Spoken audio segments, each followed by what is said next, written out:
Finally বন্ধুসকল আজি দিনটোতে পিএম কিষাণৰ 19 নম্বৰ কিস্তিৰ ওপৰত ভাৰত চৰকাৰৰ ফালৰ পৰা আহি পৰিছে এটা ভাল খবৰ। তো বন্ধুসকল আপোনালোকে এতিয়া 19 নম্বৰ কিস্তি টকাটো অতি সোনকালে আপোনালোকে লাভ কৰিব। তো বন্ধুসকল ভাৰত চৰকাৰৰ ফালৰ পৰা যোনটো নেকি খবৰ আহিছে যে আপুনি কোনটো মাহৰ কোনটো তাৰিখত আপোনালোকে এইবাৰ 19 নম্বৰ কিস্তি টকাটো লাভ কৰিব। তো তাৰ ওপৰত ভাৰত চৰকাৰৰ ফালৰ পৰা এটা জৰুৰী ঘোষণা কৰা হৈছে, এটা বৃহৎ ঘোষণা কৰিছে যে কৃষকসকলে কোনটো তাৰিখত আপোনালোকে কোনটো মাহত আপোনালোকে সেই পিএম কিষাণৰ টকাটো লাভ কৰিব। আৰু লগতে ভাৰত চৰকাৰৰ ফালৰ পৰা পিএম কিষাণৰ ওপৰত এটা বেয়া খবৰো আহি পৰিছে যে আপোনালোকে এইবাৰ পিএম কিষাণৰ 19 নম্বৰ কিস্তি টকাটো সকলোৱে লাভ নকৰে। তো বন্ধুসকল আপোনালোকে এইবাৰ যিসকল লোকে KYC কৰিলে, তো বৰ্তমান আপোনালোকে জানে যে KYC আপডেট চলি আছিলে, যদি আপুনি KYC কৰিলে তো তেতিয়াহে আপোনালোকে এবাৰ পিএম কিষাণৰ আপোনালোকে টকাটো লাভ কৰিব। আৰু যিসকলে বৰ্তমানলৈ KYC আপোনালোকে নকৰিলে তো সেইসকল লোকে আপোনালোকে 19 নম্বৰ কিস্তি টকাটো আপোনালোকে লাভ নকৰিব। তো সেইটো কাৰণে বন্ধুসকল আপোনালোকে অতি সোনকালে আপোনালোকে KYC কৰি লওক। যদি আপুনি এতিয়াও যদি KYC কৰা নাই তো আপোনালোকে অনলাইন আৰু অফলাইন দুইটাৰ পৰা কৰিব পাৰিব। আপোনালোকে যদি অনলাইন কৰিব বিচাৰে আপোনালোকে যিকোনো আপোনাৰ ওচৰৰ CSC চেণ্টাৰ বা অনলাইন দোকানৰ পৰা আপোনালোকে কৰিব পাৰিব।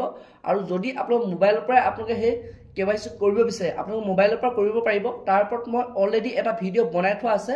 যদি আপোনালোকে সেই KYC কৰিব বিচাৰে আপোনালোকে মোৰ চেনেলটোত গৈ আপোনালোকে সেই ভিডিঅ'টো আপোনালোকে চাব পাৰিব। তো তাৰ পৰা আপোনালোকে জানিব পাৰিব কেনেধৰণে আপোনালোকে পিএম কিষাণৰ আপোনালোকে KYC মোবাইলৰ পৰা আপোনালোকে কৰিব পাৰিব।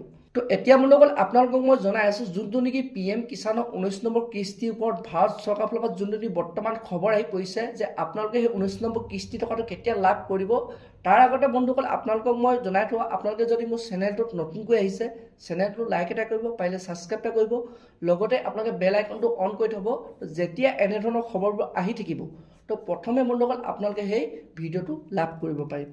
তো এতিয়া বন্ধুসকল আপোনালোকক মই জনাই আছো আপোনাৰ 19 নম্বৰ কিস্তি টকাটো আপোনাৰ চৰকাৰে কেতিয়া আপোনাক প্ৰদান কৰিম বুলি কৈছে। তো বন্ধুসকল যোনটো নেকি চৰকাৰৰ ফালৰ পৰা খবৰ আহিছে, যোনটো নেকি ভাৰত চৰকাৰৰ ফালৰ পৰা নতুনকৈ আপডেট আহিছে যে পিএম কিষাণৰ 19 নম্বৰ কিস্তি টকাটো আপোনালোকে ফেব্ৰুৱাৰী মাহৰ প্ৰথম ভাগতে আপোনালোকে লাভ কৰিব। অৰ্থাৎ আপোনাৰ ফেব্ৰুৱাৰী মাহৰ প্ৰথমতে আপোনালোকে সেই টকাটো আপোনালোকে লাভ কৰিব। তো বন্ধুসকল আৰু লগতে আপোনালোকক মই কৈ আছো যে যিসকলে আপোনালোকে লাভ কৰিব তো সেইসকল লোকে ফেব্ৰুৱাৰী মাহৰ আগত আপোনালোকে KYC কৰিব লাগিব। আপুনি যদি এতিয়ালৈ KYC কৰা নাই তো আপোনালোকে KYC কৰি লওক, নহ'লে আপোনালোকে সেই টকাটো লাভ নকৰিব। তো বৰ্তমান KYC চলি আছে। তো বন্ধুসকল আপোনালোকে অনলাইন অফলাইন দুইটাৰ পৰা আপোনালোকে KYC কৰিব পাৰিব। তো বন্ধুসকল সেইটো কাৰণে আপোনালোকে লগালগ আপোনালোকে KYC কৰি লওক। আপোনালোকে অনলাইন আপোনালোকে KYC কৰিব পাৰিব। আপোনালোকে ওচৰৰ যিকোনো CSC চেণ্টাৰ বা অনলাইনৰ দোকানৰ পৰা আপোনালোকে KYC কৰি ল'ব পাৰিব। তো বন্ধুসকল এইটোৱে চৰকাৰৰ ফালৰ পৰা নতুনকৈ খবৰ আহিছে, নতুনকৈ আপডেট আহিছিলে পিএম কিষাণৰ ওপৰত যে 19 নম্বৰ কিস্তি টকাটো কৃষকসকলে কেতিয়া লাভ কৰিব।